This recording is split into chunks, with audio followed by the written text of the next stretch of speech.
mic here. We got a mic over there. And Orion's rocking the front stage. So glad there you go. It's nap time for Orion. All right, so I guess we'll begin with a... I guess. Oh! What the hell? What? What?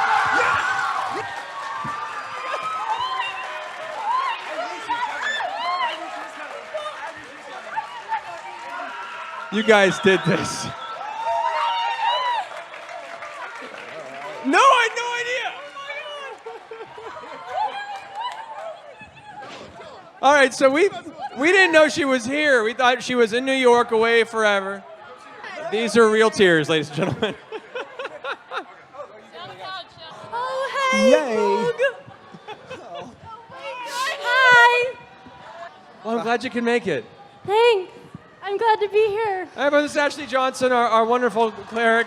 All right, wow. So after that emotional moment, Everyone's voice actors, so we can get that out of the way, right? yeah. Hi, I'm a Probably voice also actor. talk about how you Hi. got into D&D at what point in your life. Oh, okay. At I can do that. That's much more interesting than voice acting. My name is Taliesin Jaffe. I got into role playing in high school with. I had funny hair and wore a lot of black, so I played Vampire the Masquerade. And just had a group of friends in high school, and we would do everything from like weird games, like we played GURPS and Riffs and Cyberpunk and all those games in the early '90s, late '80s. And it had been a while for me, and then I got pulled into a completely different game with Matt and a few friends of ours that we played for about a year and a half.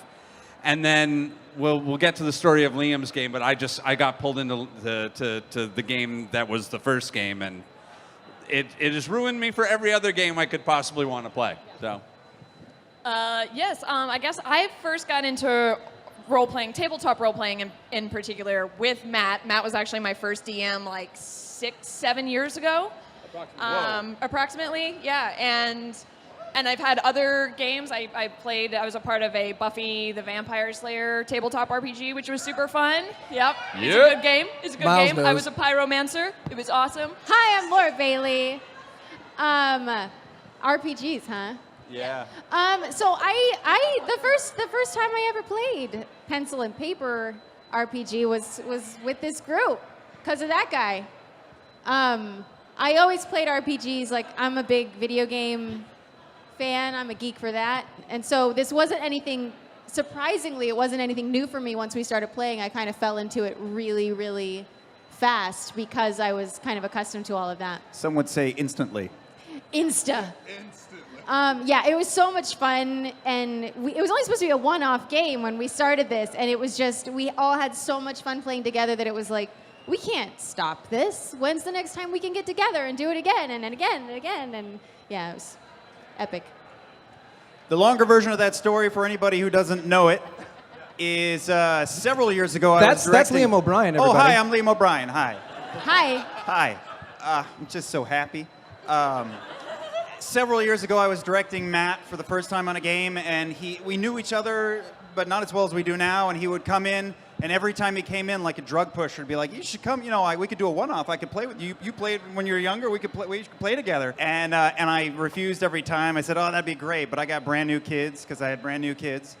And then fast forward to several years later, where Sam Riegel, who's not here, Lame. and I do a dorky podcast, and we do something dorky every time, and I thought, let's do one time. We'll play a pen and paper role-playing game, and we asked these yahoos, and we played the game, and it was a blast, and then everyone left, and I went home that night and went, oh, man, that was so good. How do I tell them I want to do it again?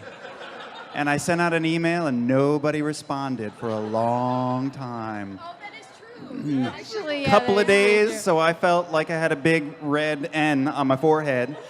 But then the answers trickled in, and then we kept playing, and now we're here, and there's a baseball field behind us. Yeah, what the fuck? I got involved because of this guy. They had already played a game, and you guys were talking about it. And I was like, oh, dang, I want to play. And then, so we started, and then we were putting like our character sheets together, and then oh yeah, I kind of sent you. I was like, yeah, I think my name should be, I don't know, Pike Trickfoot. And you were just so helpful and just emailing me back. And then the first game, because I'd never really played anything like this before. And I'm sure you guys can tell in the game, I'm always like, wait, what is this? Or what does this mean? I was just so, I was in awe of everybody because they were doing voices and I was trying to keep up, but I couldn't really. And I was like, I want to do this all the time. Every night, can we? But, and then we kind of just started doing it all the time. And I, honestly, some of the best nights of my life have been from this game. Hi, Hi. I'm Travis. I play Grog. I never played any RPGs before this, but I had asked around our little voice actor community for years, like Yuri Lowenthal and Liam and Matt Mercer. I think the first time I asked you about it was on a mocap session. I was like, I hear you do the Master of Dungeonings. What does that look like? And he started to tell me, and I couldn't concentrate on anything besides the fact that I wanted to do it. And then Liam had that birthday party, and I came 20 minutes late, and I walked into Laura being extremely posh and bargaining with somebody for something, and Liam was going, yes, of course. Oh, hello, sir. And I was terrified. And I think Matt had said, like, just prepare your class and your race. And I had said Goliath Barbarian, and he goes, okay, so what's your name? And I was like, Grog. He goes, Grog, what do you do? I was like, I make fine leather boots. He goes, okay, bootmaker Grog. And we were off to the races. And that has led us to this, somehow. I'm a big Magic the Gathering guy. And I hadn't played, also with like Travis and Laura, I haven't played D&D before Liam's birthday. And, he was like, hey, I want to do this D&D thing. And I was like, D&D? All right, okay. And I was like, all right. Liam, he's like a brother to me, and so I'll do whatever. And I was like, yeah, I'll come play and stuff. And that led to a bond and a friendship and experience that I can't replicate or pay any money or do anything to even compare to anything else to. So this game has literally become the most important thing and most fun thing in my life every week. Yeah, that's kind of the story how it all came together. I enjoyed. There are a few things I enjoy more than finding or having people converse with me and say like, I'm interested in role-playing games, but I don't know how they work, what they're about. I hear it's a weird thing, and I'm like, well, kinda, but the best kind of weird. And knowing that once these people, especially being geared towards performance arts and kind of putting ourselves in a different place mentally anyway for a lot of our job. It'd be an easy transition for them to get into it, and watching them all suddenly click that moment of like, oh, I can do anything. Yes, we can try anything. Doesn't mean you'll do it, but you can certainly try. But yeah, it's been absolute wonderful joy watching this game grow and the community grow since we started the stream. And yeah, it's probably one of my favorite things, period, ever in my life so far. So Ever. The fact that we get to share it with you guys now is even more amazing, and you guys have been incredible this entire journey. So thank you for that, guys, sincerely. Yeah. It's amazing the amount of times that we've had conversations because, when you're playing a game, we all see it as real. We've lived those experiences for so long that world exists and our characters exist and those experiences exist, but only between us. And then as soon as we were able to bring it to Geek and Sundry, and now you guys are taking part in it too, all of a sudden, it's a real thing, if that makes any sense, Like, to know that you guys know who Percy is phenomenal, and that anybody loves Trinket as much as I do. That means so much, It was like we were all quietly, privately going crazy when we were just playing a game. Yes. But now you guys are saying the weird whispers that we heard in our head. You're parroting them back to us, or we're like, oh, Percy is real. He's real. I know he's real. We're all going to be insane in the next 5 years. I know it. It's nice to have a show about D&D, huh? Travis is one of my favorite things about the show. It breaks down those stupid walls where it's like, no, it's not a bunch of, inverts, introverts in somebody's basement and stuff. It's like we have a big hulking mass of a man, and he's there being just as big as a geek as we are. It breaks down the thing where women can't play. I remember I was introducing you to a friend of mine, and just completely out of context, I was like, and I hadn't talked to, this was still when it was kind of new, and I was like, oh, this is Matt, he's my dungeon master. And then like, I just kept moving on, and then they kind of just looked at me, and I was like, oh wow, that sounded really weird. What you didn't see was me the whole time behind you going like, yeah. I was like, oh, what I mean is we play D&D, it's not, that sounds... I'd forgotten about that. I just love that, like, today, like, 7 people have come up to me with, like, this intense look at their eyes, and they've, like, come up to me very quietly and been like, hey, Briarwoods, man. Wow. This is weird private issues in my life. I'm like, yeah, I know. Like, wow. I know. Wow. It is fabulous to finally have an audience. Like, we've been playing in this little room knowing that there are people there in theory, but like to actually... Let's go ahead and move on to the Q&A section of this. We have a mic available, I believe it's somewhere. I got there it. would be a microphone. I got it. Liam's got it. Oh, snap. Put your hands up. You got questions? Vax is stealthing into the crowd. You have to All sneak right. through, though. They won't be able He's going to do his poison dagger, Stabby, and he's stabby, dead. Stabby. Crit. He's dead. Microphone. I was wondering, y'all kind of touched on this a bit whenever you were talking about how you started playing. How did you all come up with your names individually? That's a good question. Mine's my professional name. I use it for most things. It's easy for me to hear when people say it because it's my name. I had actually been trying to put together this web series ages ago. It was a post-zombie apocalypse type of thing. And then, cut to a little while later, I work on a game called Last of Us, which was basically like the same thing. So, but my character's name in the web series... By the way, how amazing was she in that? Thank you. So the web series, my character's name was Pike in it, and I was like, oh, I feel like I just like that name. And then I honestly don't know where Trickfoot came from. I can't remember. Imagination. I was just like, Pike, oh, Trickfoot. I, like I said, like to play RPGs a lot, and Vex was always a name that I, for some reason, would go to for my characters I would create in those games. And then, for some reason, I always think that elves need to have apostrophes in their names.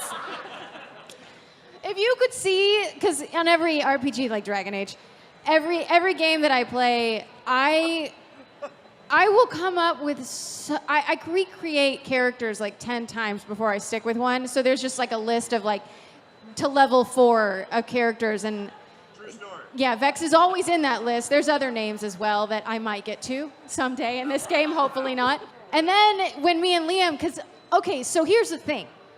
I'm getting off subject. When I got invited to the game, Liam had already taken Rogue, and I wanted to be a Rogue. And he'd already taken Half Elf, and I wanted to be a Half Elf. And I was like, what the heck, man? You're so stealthy. And then I remembered that we actually are twins. And I was like, maybe we should be twins in the game as well. So, yeah, so. And you said, is this still working? You said your name was Vex. And Yeah. I said, oh, well, I'll be Vax then. And Perfect. That's not what you said. You said, but my name's like, it's short for Vexalia, so you got to come up. And I went, I'll be Vaxildon. Without a B. And you went, oh, that's pretty good. That's really good. And what's funny is for the first year, you kept looking at me like, what's my name? I also really like elven names, but I'm like, I feel like my name should have meaning. I don't know why. So I'll tend to pick a character, and then I'll be like, well, so I think for Keyleth, I was like, she's an air druid. I'll go to an elven dictionary, and I'll type in air. And then they'll pop out all these elven words for air. So I think Keyleth was actually I think it was actually originally spelled with a Q. It was Q-U-E. It's and it meant zephyr. It meant a wind. Yeah. And I just kind of switched it and renamed it and got Keyleth. Oh, boy. Yeah, what's your name again? Percival Fredericksheim von Musel Kowalski Dorola III. They call him Percy, though. They call me Percy. Is actually, I decided, like, after I kind of had an image of the character I wanted to play, I wanted him to have a ridiculous name because I love ridiculous names. It's actually a mixture of three things, one of which is a character. I was a child actor also. One of them is the name of a character I played as a child actor. The other section of it is the name of an anime character from Legend of the Galactic Heroes. And the third chunk of it is actually a friend of mine who I will not name, but who has the greatest name on Earth. Yes, I'll leave it a mystery because he doesn't know that I stole his name from my little D&D game. And now we're like trademarking it. And That's what we're doing. And thankfully, he's 80 years old and lives in Italy, so he doesn't have to know about this. And I want to kind of keep it that way. But yeah, that's basically where my character's name came from. This is a mix of all three of those things. Somewhere in Tuscany, a little old Italian man is standing up in front of his computer and swearing in Italian. He types all in caps, too, so I'll never know how angry he is. Oh, right.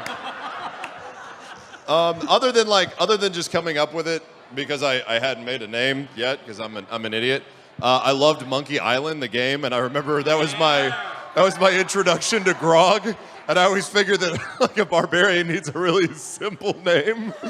So Grog was just the first stupid light that turned on in my brain, and that's what I am.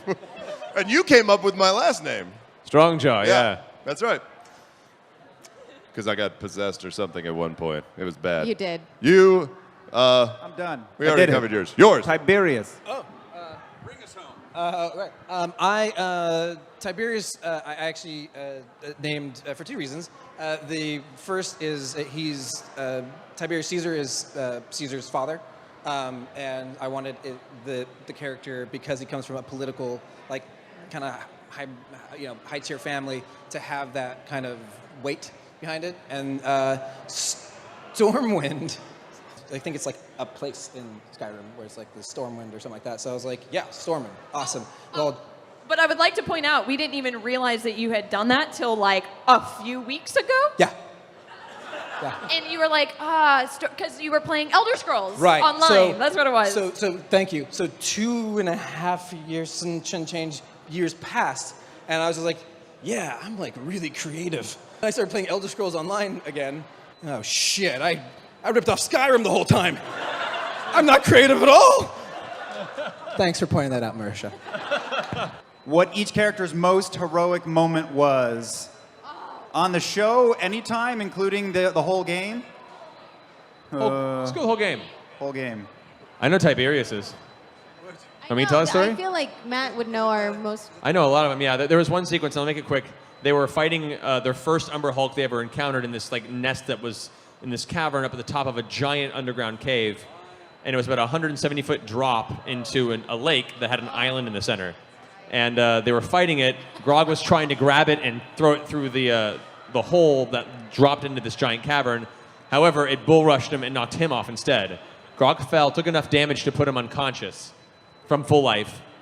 And the Umber Hulk then was pushed out after it via Tiberius. And they all realized, oh, we're all up here in the hole with no creature. Grog's unconscious down there with an Umber Hulk. He's going to die. And so Tiberius decides he's just going to jump out after him. And he just leaps through the whole swan dive. I'm talking Gandalf versus the Balrog style, slow plummet in darkness. And I'm telling him, like, you realize casting Featherfall is going to take a really hard concentration check. And if you fail, you're probably going to die.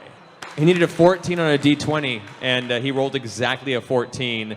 Cast Featherfall, landed, and managed to stop the Umber Hulk in time to let the rest of the party come down via rope. It was one of my favorite moments for his character.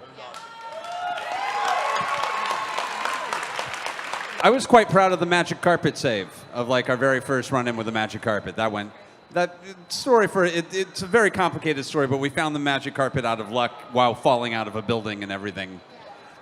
Kind of worked out okay. No one died. I don't know about. Carpet was awesome because we were trying to use it as a parachute. That's right, because we were falling. And it was like essentially a gamble move anyway. We were going to be like, let's be this like carpet's never going to work. It's too heavy. Exactly. We're going to be like those toy G.I. Joes that you throw over your balcony and it doesn't work. That's what we thought. And then so we're like, oh, we're trying to parachute with a rug. And then that was when Matt's like, and you float down slowly because you learn the carpet is magic. Well, it sweeps Yeah. underneath It swooped you. underneath. Many- Right before that, he goes, make a use magic device. And we were all like, And what? we were like, what? And you screamed. You were like, it's a flying carpet. Yeah. Many of you have seen this moment because Ashley made a video that's that's right. online, and you get a lot of our reactions to that real time. It was just that whole thing was another one of my favorite Tiberius moments because he didn't deal with any of it. Tiberius jumped out of the window while that shit was going down and featherfall to safety, while these all guys of had us to were deal with this whole dying fucking inside. thing. I did that too. I jumped out of the window So- with no feather fall. So they go through this whole ordeal, and like they're like come out of this tower that's crumbling and all this shit, and like barely with their lives. And I'm like, oh, hello everyone. You go jump out of the window, and I'm like, great idea. Jump out of the window. You cast Featherfall, and I'm like, shit. I think my most heroic thing was when you crushed my cask of ale, and I avenged it by headbutting the giant in the face. Yeah. True love, people. True love. I don't know about heroic, but I think the most intense moment I've had in our entire game is sneaking in with Scanlan into the Mind Flayers little camp. And you were just describing all the things that were in the room, and we were just kind of walking quietly through the room looking at it, and my heart was going like a hamster, and it was intense. This is a DM question for Matt, because this is hi. a problem. Hi. I've had problems with this in previous campaigns as a player, and now as a DM with 6 new players. How do you keep battle going when players take time to roll? Like, how can you encourage people to keep a flow going so at the end of the game you're like, that was epic, instead of, that was math? Right. I mean, the system helps. I mean, our transition from Pathfinder to 5th edition, I did partially because of that. Pathfinder is a great system, and I love it. But the more players you have, the more it can get bogged down with floating modifiers. So being able to simplify the modifiers, you can home rule certain things where you just have a simpler way of keeping track of those. Also, as a DM, keeping combat going is just keeping your energy up as a DM. You're the guide for everyone else. And if you start getting kind of slow or laggy, everyone else will follow suit. Music also helps. I find battle music, really, really good sets. Like, we can't use any licensed stuff on the stream anymore. I had to, like, gut my previous, music selections. But, like, good classic Conan music works well. There's a lot of great fantasy films and good soundtracks work great. They know them all too well. But good music, keeping your energy up, and making sure that when it comes to players' turns, they know what they're going to do. And if they're not ready, you skip their turn. You're hesitating. That's happened to us a few times. Yeah, before we started streaming, he would skip our turns. Yeah, you and goose He'd be like, us what are as you going to go. do? And What are you gonna if do? we say more than like 3 times, then he's like, no. Either skip it or put them at the bottom of the initiative order, something like that. Basically giving them an incentive to be present in the moment and to already have their ideas ready to go. And things change in battle. Sometimes you'll get to your turn and like everything changed in the battle dynamic. And but that's also how battle works. And you have to be like, okay, I'm gonna do this. And you're like, all right, it's just keeping that energy up. You're that, as the DM, you're the pinnacle kind of the holder of the flow of the story. So it's a lot of pressure on you. But just keep up that energy, some good music, and make sure people are also putting the energy and effort into it. Because you put countless hours behind that stuff, the least they can do is respect that by being present and trying to keep up with you. Really quick, tell them about the hourglass. Also, hourglass helps. I got a nice 5-minute and a 10-minute hourglass. And sometimes, especially if you're in a sequence like a skill challenge or an event that has more tension behind it, just putting an hourglass on the table and turning it over and being like, you have this much time. Like, to what? Like, you don't know. But what are you going to do? You'll be surprised how quickly and in the moment every player is. It's terrifying. Yeah. That hourglass you put down when the lava was coming down and we had to get out of the cat, like, it was horrifying. Hey. What's up? Question for the DM. I heard rumors that there might be a little space for a sellsword of some type. If you got the gold for it, I got Regina and Linda waiting by my sacks of gold. Yeah, we shall see if the adventures. Yeah, we shall see if the adventures of Vox Machina mind their way towards Vox Moronica. Guys, that is the end of our panel. I want to thank you all so much for coming.